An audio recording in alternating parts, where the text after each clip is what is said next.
Vamos continuar, então, com o estudo dos tipos de sujeito.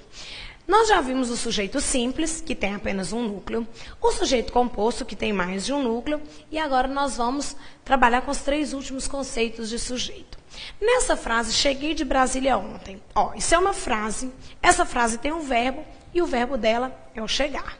Se eu fosse pensar pela definição de sujeito, sujeito é o termo responsável pela flexão do verbo. Vamos imaginar, Brasília não pode ser sujeito de cheguei, já que tem uma preposição. Nessa estrutura, existe de fato um termo responsável pela flexão desse verbo, mas este termo não está explícito na frase. Quem cheguei de Brasília? Quem que realiza essa ação expressa pelo verbo? Porque nessa frase há uma ação realizada sim. Vocês concordam que o sujeito desse verbo é o pronome eu?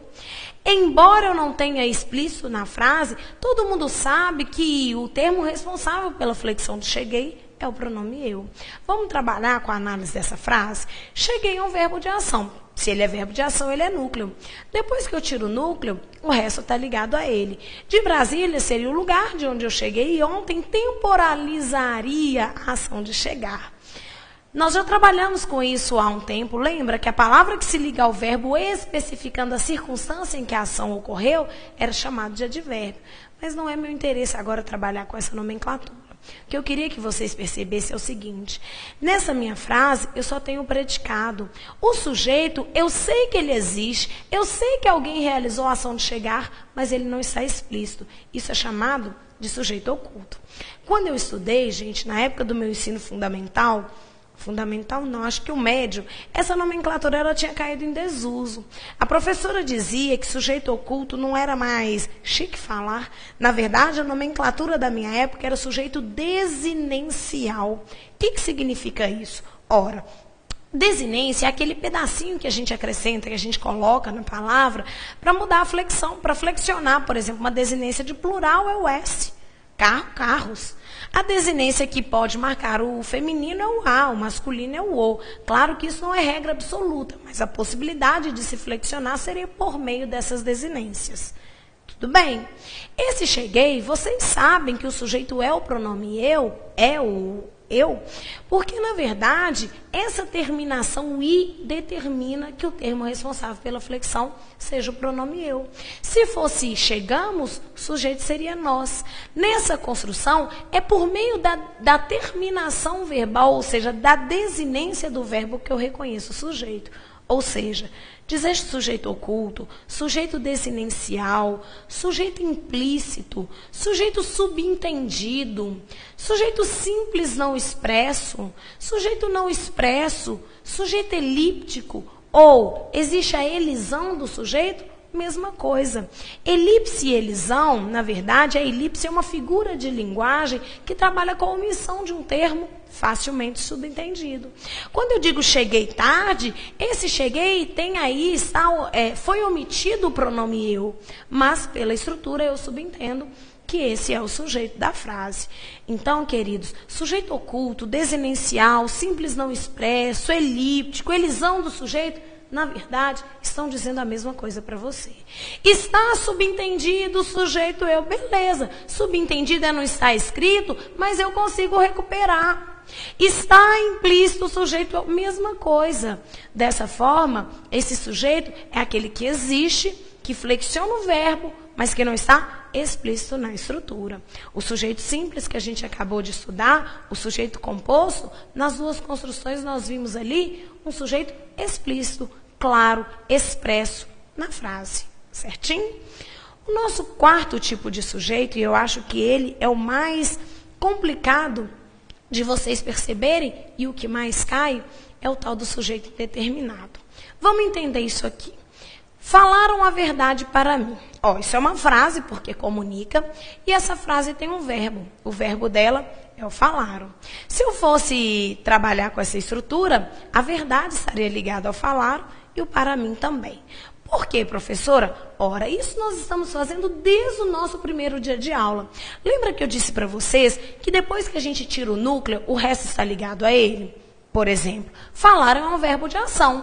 Se ele é um verbo de ação, ele será considerado por nós significativo. Ele será importante. ele será núcleo. Daí eu vou dizer para vocês, se ele é núcleo, depois que eu tiro o núcleo, o resto está ligado a ele. Então, a verdade está ligada ao falar e para mim também. Daí, nós vamos colocar nomenclatura e trabalhar com isso mais à frente. A minha preocupação agora, neste momento, não é essa. Já que falaram é um verbo de ação, eu poderia entender, ele tem um sujeito, não tem? Alguém é responsável por essa ação de falar. Quem será? Será que verdade é um sujeito? Ora, verdade é um substantivo, é verdade. Acontece que verdade está no singular e falaram está no plural.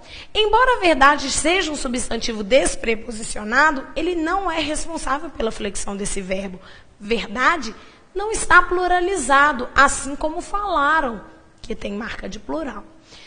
Para mim não pode ser sujeito por um monte de fatores. Tem preposição e segundo. Lá na aula de pronome, nós havíamos aprendido que os pronomes retos, eu, tu, ele, nós, vós, eles, funcionam como sujeito. Os oblíquos, via de regra, como complementos e adjuntos. Pois é, na frase eu não consigo determinar quem é o sujeito dessa estrutura. Você concorda que alguém realiza a ação de falar, mas nessa estrutura não é possível de identificar, de determinar, de especificar? Nessa construção, a gente tem, segundo a gramática tradicional, o sujeito indeterminado. Alguém pode pensar assim, uai, professora, mas não poderia ser sujeito oculto? Eles falaram. A gramática não reconhece como sujeito oculto. Por quê? Imagine só. Quando você vai fazer uma fofoca, você chega para a pessoa e fala assim, nossa, falamos mal de você ontem. Isso é fofoca? Não é. Quando você vai fazer uma fofoca, você usa o verbo na terceira pessoa do plural. Você chega para a pessoa e fala assim, olha, acharam sua roupa horrorosa ontem. Pode até ter sido eu a achar. Mas para que não seja explícito, eu coloco o verbo na terceira pessoa do plural e eu conto o milagre, mas não conto o santo. Nossa, acham você um babaca. Dessa informação, eu digo que alguém falou, mas eu não digo quem. Presta atenção, gente. Sempre que você vai fazer uma fofoca, você usa o verbo na terceira pessoa do plural. Porque aí você espalha a informação, mas não diz quem. E se exime de culpa, não é assim? Eu imagino só que outro dia, uma pessoa agiu mal, fez uma determinada falta de educação e eu vi. Depois eu disse, nossa, falaram que fulano foi tão mal educado. Quem que falaram? Era eu mesmo, mas aí eu indeterminei o sujeito, não é assim? Eu sei que eu disse para vocês que sujeito é uma categoria sintática, é fato, concordo. Eu sei, inclusive, que gramaticalmente eu acho que quem flexiona o falaram é o pronome eles. Mas a recuperação ela não é tão imediata como no cheguei. Cheguei inquestionavelmente o sujeito é o eu. Agora falaram, pode ser eles, João e Maria, vocês. Pode ser um sujeito simples, um sujeito composto. A gente não tem essa clareza como no sujeito oculto. Então, a primeira forma de indeterminar o sujeito é usar o verbo da fofoca, que é o verbo na terceira pessoa do plural. Vamos agora analisar essa segunda frase. Falou-se de você ontem. Ora, essa frase ela tem um verbo, falou-se. Esse verbo ele vai ser um verbo de ação. Se ele é um verbo de ação, a pessoa realiza a ação de falar. Portanto, ele vai ser considerado núcleo. Se a gente fosse prestar bem atenção, já que esse verbo é núcleo, o resto está ligado a ele, de você e ontem. Professora, você não tinha que achar o sujeito primeiro? Tinha. Falou é um verbo de ação, e se ele é um verbo de ação, ele, teoricamente, teria alguém responsável por sua flexão. Vamos tentar achar? Será que você pode ser sujeito do falou? Não. Lembra que na definição do sujeito, nós havíamos combinado que sujeito é o termo cujo núcleo sem preposição flexiona o verbo? Você tem preposição, não pode ser sujeito. Ontem, todo mundo sabe que ontem, na verdade, está ali ligado ao verbo, indicando a circunstância de tempo, quando foi realizada a ação de falar de você. De fato, nós já devemos saber e devemos nos lembrar de uma coisa. Ontem está ligado ao verbo, indicando circunstância de tempo, é advérbio. Dessa forma, eu sei nessa frase que eu tenho o verbo falar, que esse verbo é de ação e eu não consegui recuperar na estrutura o sujeito. Você não pode ser sujeito e onde está aí para temporalizar a ação? Vamos ver lá, gente. Alguém falou de você. Mas eu posso determinar nessa frase quem falou? De jeito nenhum. Nessa construção, eu tenho uma outra forma de sim determinar o sujeito. Eu digo que alguém falou, eu digo que alguém realizou essa ação, mas não está na frase expressa essa estrutura. Queria chamar a atenção de vocês do uso desse se. Nós vamos trabalhar aqui daqui um pouquinho. Esse se, ele vai ser chamado de índice de indeterminação do sujeito. Quando eu tenho o verbo na terceira pessoa do singular mais se, eu posso ter uma construção de sujeito indeterminado. Se na frase eu não conseguir recuperar o sujeito pela presença da preposição, ou por não haver nenhum termo, ou por não haver termo que possa ser o sujeito, eu vou considerar esse sujeito indeterminado. Vamos recapitular. Verbo na terceira pessoa do plural é o verbo da fofoca. Sujeito indeterminado, alguém falou, eu não digo quem. Verbo na terceira pessoa do singular mais o se, pode ser também que eu tenha uma construção de sujeito indeterminado.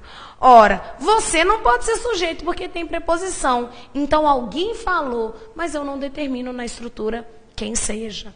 Assim, nós podemos saber que o sujeito indeterminado, ele terá ou o verbo na terceira pessoa do plural, ou o verbo na terceira pessoa do singular. Eu quero que vocês tenham muito cuidado. É óbvio que o sujeito só será indeterminado se ele não tiver na estrutura, não é, queridos? Falaram de você, tem sujeito indeterminado, mas os alunos falaram de você, os alunos seria o sujeito, portanto, sujeito simples. Falou-se de você, sujeito indeterminado, mas falou-se a verdade, o sujeito é simples. Nós vamos entender isso daqui um pouquinho. Vamos esperar. Eu disse para vocês que o verbo na terceira pessoa do singular mais se, e esse se será chamado de índice de indeterminação do sujeito.